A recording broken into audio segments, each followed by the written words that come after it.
Welcome to the SMB Community Podcast with hosts Amy Babinchek, James Kernan, and Carl Polachek. Produced by Kernan Consulting and for the international MSP community. We are dedicated to making every IT professional a successful IT professional.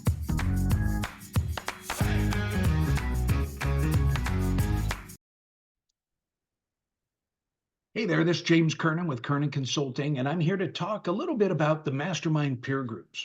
So with the mastermind peer groups, you get a powerful combination of customized coaching, accountability, and weekly synergy sessions with like-minded professionals from all around North America. These peer groups are really focused on sales, marketing, and growth. It's all about results. And you'll experience weekly accountability meetings, monthly trainings, and then quarterly face-to-face meetings where we all get together on a quarterly basis in fun cities all around America. So be prepared to take your business to new heights and see if you've got what it takes to be one of the mastermind peer group members. Thank you. Hey everybody, welcome back to the SMB Community Podcast. This is James Kernan with Kernan Consulting, and I am back with my friend Amy Babinchek. Hey Amy, good morning. Hey, James. Nice to see you. Yeah, good to see you. Good to see you. Get the week ready to roll here. So, hey, I think we're going to just dive into things. We got a really interesting question that came in. Love the engagement. Any questions that you have out there, make sure send them in to us at james@kernanconsulting.com. We got a couple questions in this week, but the one we're going to roll with is how do you deal with partner conflicts? And there was kind of a carry-on sentence, but I'll condense it down to how do you deal with partner conflicts when you don't agree on things? So I thought that was really interesting. Statistically, I think about 75% of MSPs in the channel have 2 or more partners, and was surprised at that statistic, but it's, Me half of too. them are 5 people and smaller. So a lot of little ones out there, and a lot of them, the majority have partners. So I don't know if you've had partners in the business, in any businesses. I think you have. I have as well. And you don't always get along. So when that's the case, what do you do? I did not have a partner in my MSP, but I did have a partner for a number of years at third tier. And, to me, I think I've said this before in the podcast here, all business problems are communication problems. Yeah. Yeah. So, what at third tier, Eric and I talked every single day. He was in Texas and I was in Michigan, and we were 50-50 partners, but we talked every single day. Yeah. You know, mostly he would call me and we would chat over the phone and we would talk about different things we wanted to do. And um, I think, for us, for the most part, our goals were the same. But the things he was good at were completely different to things I was good at. And so for us, it was more about dividing up the tasks and making sure that we sort of stayed in the lane of things that we each were best at doing. Yeah. Yeah. Yeah. I love what you said about communication. I couldn't agree with you more. You are very chill individual, very intelligent. So always have smart things to say. So I find it hard to imagine anybody getting in an argument with you, but it happens. It It happens. happens. You know, when Yep. I bought into a partnership when I was with a big tech company. We had there were four owners of that business called Technology Integration Group. I was part of that partnership for about 7, 8 years, and a lot of growth, but a lot of stress, and there were a lot of disagreements. So you know, kind of back to what you said, it was all really about we had regular communication, we had weekly meetings, and then we all saw each other. We all worked, all 4 of us actually worked underneath the same roof in our, brick and mortar building. So good communication there. And I've in multiple businesses, I've had other partners where we get to the point where we disagree with where the business is going, and I'll buy them out. I've done that a couple times as well.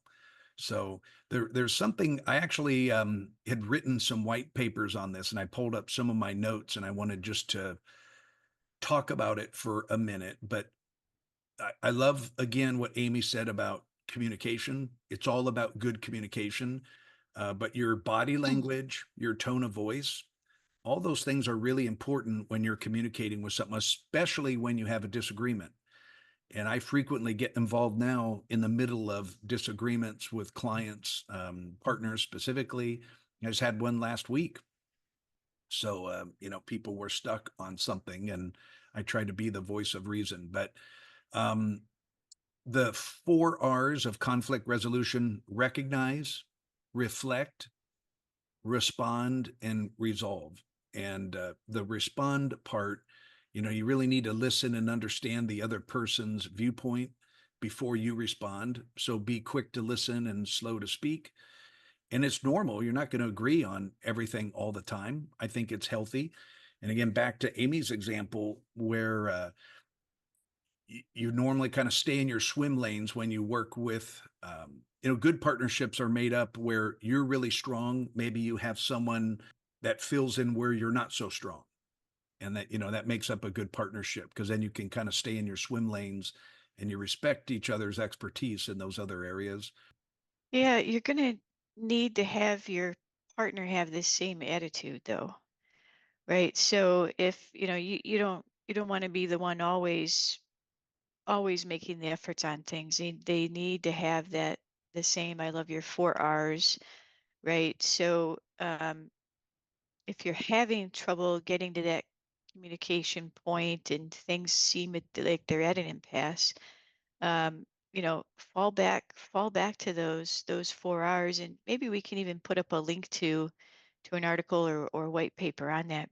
But I mean, sometimes it does come to it, right? James said he had to buy somebody out, so it can happen. It's really not all that different from being in a marriage. You both Yeah. come with your predispositions to how things should be going, different abilities to manage conflict resolution, and different commitment to the grander idea of what your business is all about. Yeah. Yeah. That's And so a if good the analogy. if the fundamental idea of what your business is all about is changing and not everybody's on board, that's probably a sign that it's time to change up the partnership. Yeah. But hopefully, it doesn't always have to get to that. People can understand and change and move forward. Yeah, and when it comes to partnerships in any business, really, it's you want to be in alignment, and that's where some of those old EOS exercises really come into play about, what are the short-term and long-term goals? Somebody might want to build the business up to a certain point and sell it in 3 years. And someone maybe is younger and has to raise all their kids and they want to do it for 25 years, you know, and before they cash out. So you want to make sure that your goals and objectives really are in alignment. Your personal goals, I think, is important. So everybody's on the same sheet of music. And then that core value exercise, I think I used to early in my career, I used to laugh when somebody would talk about their core values. I didn't understand the importance of them. And now I see it so crystal clear where your core values really define how you treat each other in the workplace, how you communicate, what's important, what are the priorities.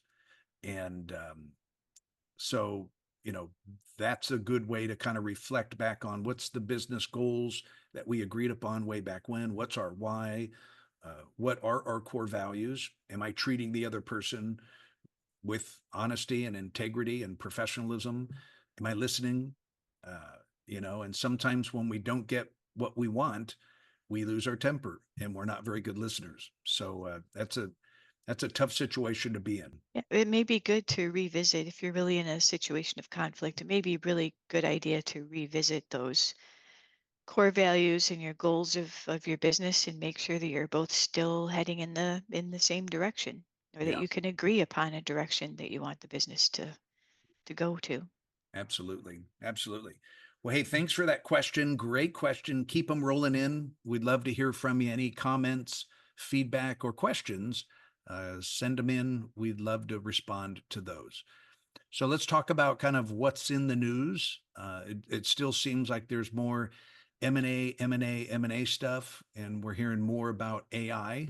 Uh, there was an article, it looked like about Apple's AI rolling out. And since you're the big Apple fan of the group, I'll let you elaborate on that. Did you get a chance to read that? I did, yeah. And I'm kind of excited by it because I love my iPhone and I hate Siri. Sorry, Siri, but it's Siri. Apple was out of the gate early with their assistant, and they did a great job of it initially, and then it just has sat there. It's like neglected. It really hasn't improved um, as much as Amazon's have, for example. Um, and so I'm excited that they're reinvesting in that and that they're going to put an AI, um, you know, databases behind it and make it a lot more intelligent. And they're going to be bringing some of this stuff into the rest of the iPhone as well. And I like, we haven't seen what this product really looks like yet or how it's going to behave. What Apple said is, don't get too excited. They did talk about it at their conference, but it's not rolling out tomorrow, right? They're going to take it slow and they're going to do it right, and they're with a big emphasis on privacy because, well, Apple's kind of known for that with their products, right? That they're kind of a big privacy company. That's a good point about privacy and security. That's so important. Unlike our friends at Microsoft right now, who continue to backpedal on all their AI tools, so and delay the rollouts. Right? I don't know if they're on all of their AI tools, but definitely True. on recall. Yeah, that hits the news on that hit like just a big thud. Um, it really seemed like a case of the left hand didn't know what the right hand was doing at Microsoft Right. because there was, they put it together without a whole lot of concern for privacy and security. And their initial response of, well, if it's not stored on your computer, so if nobody's on your computer, then it's safe. Um, in today's world, we know that that isn't true. Everything everything can be hacked and Right. phished, and they just kind of silently in the background exfiltrate stuff that's on your computer, and you're not even aware of it. Yeah. So, and the big issue seems to be passwords, banking information, because it is taking screenshots and then OCRing those into, OCRing that information out. It does end up capturing passwords if you're on a website that I, s- doesn't I star them still out as you go. And, I you still know, have a hard time imagining that that was originally set up default out of the box. And have you ever tried to take a picture with your phone or with I've got a big Xerox scanner in my office, try to make a photocopy of a check, okay, or a screenshot of your bank account. If you mhm. want to send yourself a reminder or something, it's everything like that's blocked. And Yeah, almost it's obnoxious with how tight some of the security is on some of those things. But and yeah, then I hear about recall that was so funny to me. yeah. It feels like it was a great idea that an intern had. And Right. then it became a project, and whoever they put in charge of it didn't do a great job of seeing the bigger picture of what this actually means. Yeah. Yeah. So, The functionality had lots of tools or capabilities. They're certainly grabbing everything that they could get their hands on to make this immense database. But from a security standpoint, they get a big. yeah, I think it'll still happen. I think they'll put it through their usual development process because this doesn't seem like it went through any of the usual Yeah. development process cycle. I think they will now put it through their regular development cycle, and it will come back as something better. There's people that have tried it, which is a very, very small set of people at this point, said the functionality of it is great, Mm-hmm. Mm-hmm. privacy and security concerns. So once they can get that straightened out, I think it ultimately will become a good feature. And this backpedaling doesn't surprise me. I guess I do put a lot of faith in Microsoft, having been a customer of theirs for my entire career. Yeah. I have confidence that eventually they will do the right thing, and I think that's what we're seeing here. But it's kind of been a PR bloodbath for them. Right. Definitely, there's going to be some lessons learned scenarios being run over inside Microsoft right now. Yeah, exactly. So interesting. And that kind of rolls right into one of the other topics I wanted to talk a little bit about how, as MSP business owners, how the market is changing, how the channel is changing. And I think what I mean by that is what our responsibilities are. There's more risk for us now, and the channel is just changing so quickly. And there's some interesting articles that I had read, and this kind of a quick topic, a conversation for both Amy and I about how you need to change as MSPs to stay ahead of the curve. Maybe on cybersecurity. Obviously, there's a lot more risk out there, so we need to be the ones, the thought leaders, educating our clients on what they should be doing. And same thing with AI, about rolling out AI in your practice and using that to make yourselves more efficient, and then sharing those resources with your clients where and when you can. We've talked a lot about that, but I see that absolutely as something that's changing the industry. What do you think? Oh, MSPs have to completely retool what they do. And, you know, I, maybe this harkens back to that partnership question we had. We don't know the particulars on it, but there is a need to completely retool what MSPs do. Yeah. Historically, MSPs did essentially three things, maybe four, right? There was patching, help desk, and backup, right? Those were Hmm. like the three kind of core items. And then they deployed new devices, fixed broken stuff, did migration projects. That's about it, right? Didn't really get into the business, providing additional productivity tools, doing training. Just it was just kind of a core old school geeky stuff, right? Fix it when it's broke, Right. roll in the new version of the product, keep it patched and backed up. And most of those things are going away. Deployments should be automated. Hmm.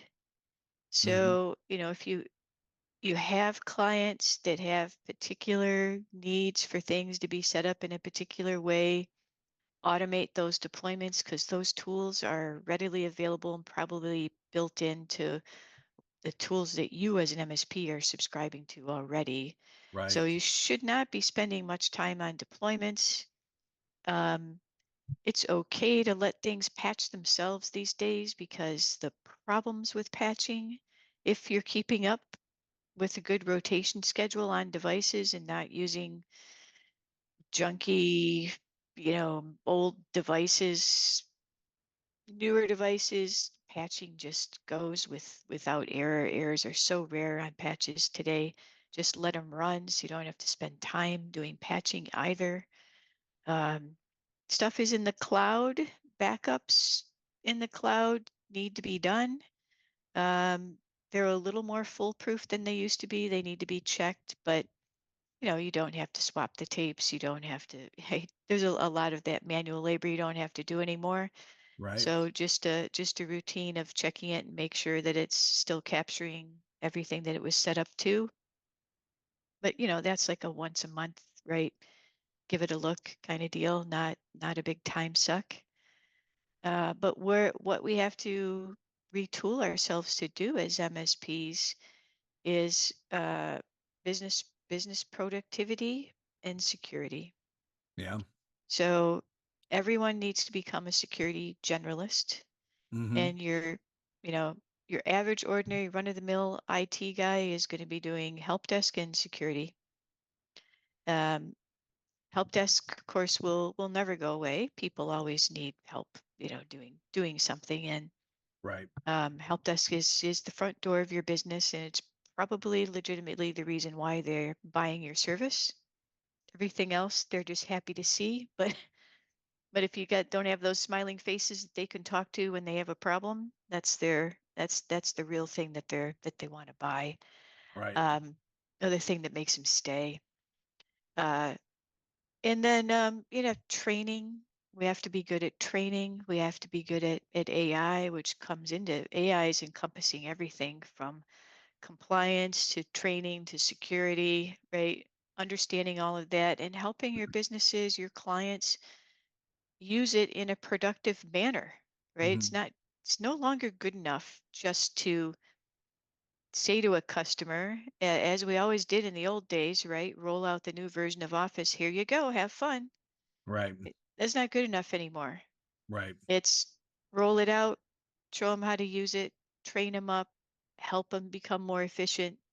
All that stuff that's now squarely in the wheelhouse of the MSP, or should be in the wheelhouse of the MSP. And Yeah. if you're not there, that's what you have to retool your folks to do.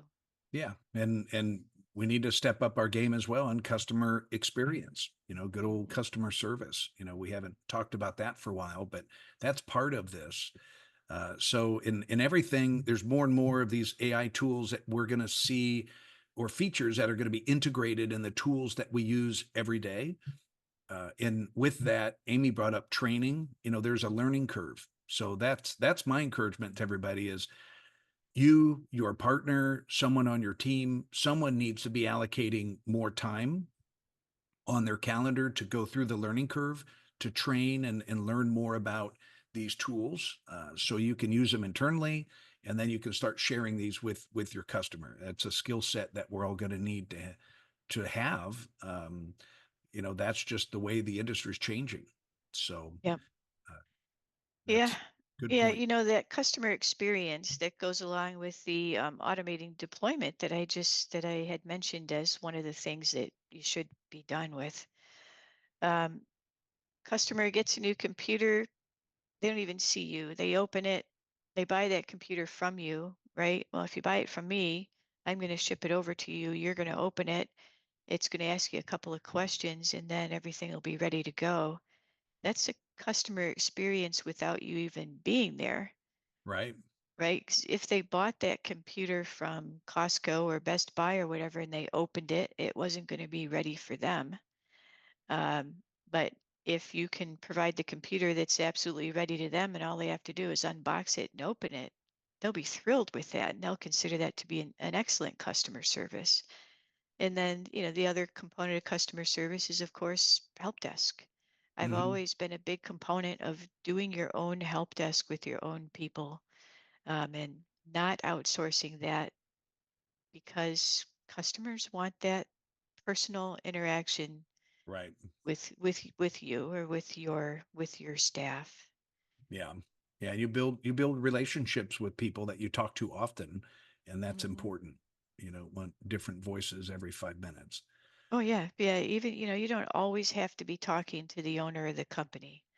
When you're Right. talking to all their staff on the help desk, and everybody says, uh, or gets a win that they might be, interviewing different MSPs, and everybody loves your help desk and your people, you know, an uproar will go out through the business, no matter what the owner thinks.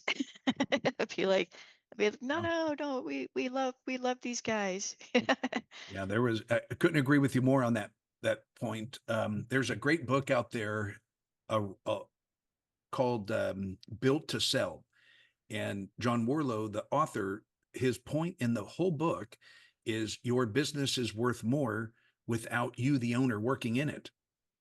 And that's so counterintuitive about, oh no, I got to work really hard. I've got to be involved in everything. It's like, well, no. When you get to the point where you do want to sell the business and you want to increase the value of your business, I mean, I think we all want that. build equity in the business. It just kind of a interesting point. It took me a while to really wrap my head around that, but it makes so much sense. And it's basically what you're saying. There's a weird thing in our industry around that, though. Having just sold my MSP, and my MSP had seven people in it, plus me. But I knew I was no longer involved in the day-to-day operations. Yeah. And that had been that way for a number of years. And at the time that I sold it, I had only personally met 50% of the clients. Mm, The rest of them were, were onboarded and, met and everything without my involvement. And that was the last piece that, that I had to give away. It took a long time to get there, yeah. but the business was fully operational without me. Yeah. Good for you. But being only 7 people, there was there's a lot of interest around my business, as there is in most people's business these days. M&A's calling on the phone all the time. Yeah. But when I told them that, they were no longer interested. Hmm. Like, they couldn't wrap their heads around that a company the size of 7 could work without its owner. Hmm. And I'm like, it absolutely does. That's how Right. I built it. That's what we did. Yeah. And so several of them went away. And I would say it's most of the big integrators in our industry are the ones that couldn't wrap their head around that. They wanted the owner with the business.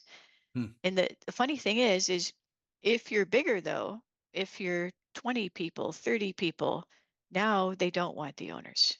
Yeah, and that's one of the big assets in acquisitions are the people, and I should have put a little disclaimer in there or a little additional point, but if you want to build value in your business and you're not planning on going along with the package, you know, build it just like Amy did, where it runs by itself. You don't, she doesn't need to be involved in all the processes, because Right. that's a key point.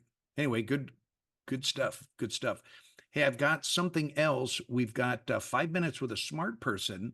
Very interesting. I'm going to interview Rob Scott with Monjur, and their business does contracts as a service.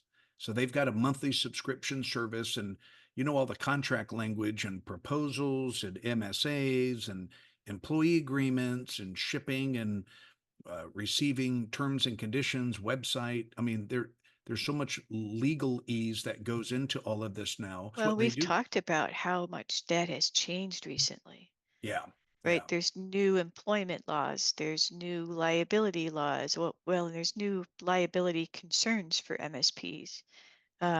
Yeah, the security issues, all of the vendors that we're using now, Hmm. you don't necessarily want to be liable for something that happens at one of your vendors and causes a problem for your client. Um, And so all of that language has to go in. It's gotten, just as the MSP has gotten more complex, those contracts have gotten a lot more complex as well. Yeah, that's a good point. And that's why I'm excited to interview Rob. He's actually going to be at the upcoming Mastermind Conference as well, presenting and sharing. I ran into these guys late last year, so we're excited to get him to come in to share with the community and all of our attendees. And that event's coming up quickly here. We're gonna see each other the end of the month down in Clearwater Beach, Florida, or Tampa. So I Mhm. hope it cools down a little bit. I know it's a little toasty down there, but at least we'll be by the ocean.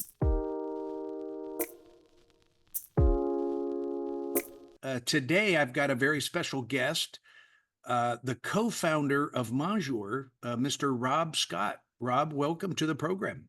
Thanks, James. Good to be with you. Yeah, yeah. So thanks for being on today. I was excited to get back in touch with you again and talk with you and share what you guys are doing over there at Monjur.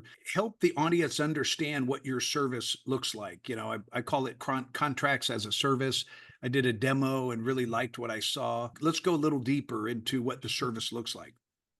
So, at its core, it's a legal service. We write the master services agreements, the service attachments, the regulatorily required data processing agreements, and all of the contracts that comprise a modern stack for IT services firms. We start with what we consider our industry-leading templates curated over 20 years and 500 plus engagements, and then we customize them for each MSP, and then we host them and we keep them updated through the cloud. But the magic of the Monjur platform is that it integrates directly into our clients' sales processes and quoting tools, such that when they send out a quote or proposal and their clients accept the quote or proposal, our legal service just tags along. And so we're able to collapse the sales and marketing, the sales and contracting steps into one online process centered around our clients' existing tools. Yeah, that's the part that is the magic. That's the part I thought that was so amazing. And I was ironically on another podcast this morning, and I was talking about you and about, we were actually talking about how the industry has changed so much. And for the MSP, there's so much risk now on our shoulders, and you need protection. And we were talking about, attorneys and contract language and insurance and training. There's all sorts of things that you need on your side. And then we're talking about your service. And then, so here's a question I had for you. It kind of came up today. How often, because there's all of the MSPs need so many different types have legal agreements. And, there's so many different industries and so many other requirements. How often does the contract language get updated? We update our templates every week. On our Essentials plan, which is our first tier plan, the agreements are updated for our clients every month. In our standard plan, it's quarterly. And so we have different update intervals for different agreements. For example, our data processing agreements are updated every time a new law comes out.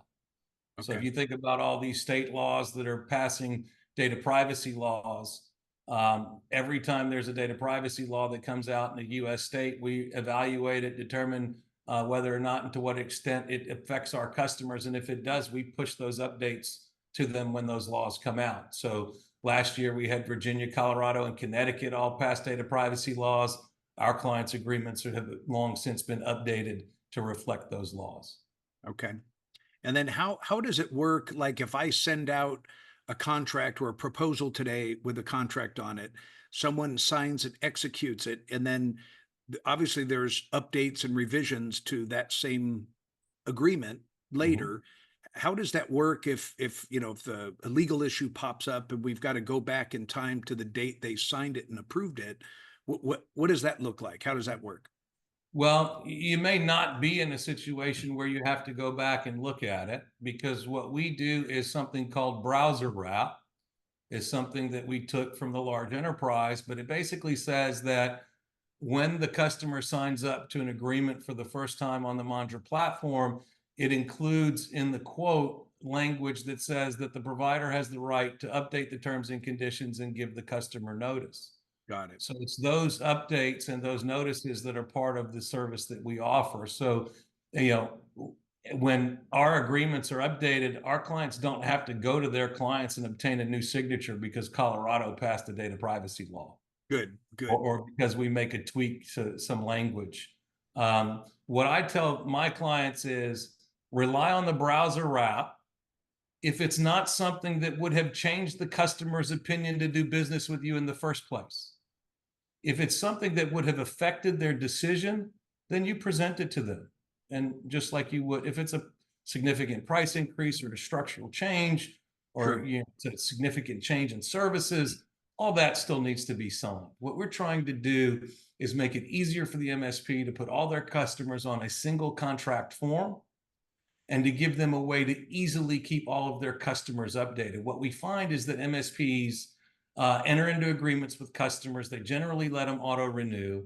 And some customers have contracts, some don't. Others are on different forms of contracts that don't have all the latest protections. And with Monjur, we move all of your customers to a single contract form that is updated over time. All right. Well, hey, thanks for being on the program today. I love talking to you guys and learning more about the platform. Thanks again. We'll talk to you soon. Thanks, Rob. Thanks, James. Take care. Well, hey, thanks for being with me today. You guys, appreciate you listening. Any questions that you have or comments, we'd love to hear from you on the SMB Community Podcast. And until next week, we're signing off. Thanks, everybody.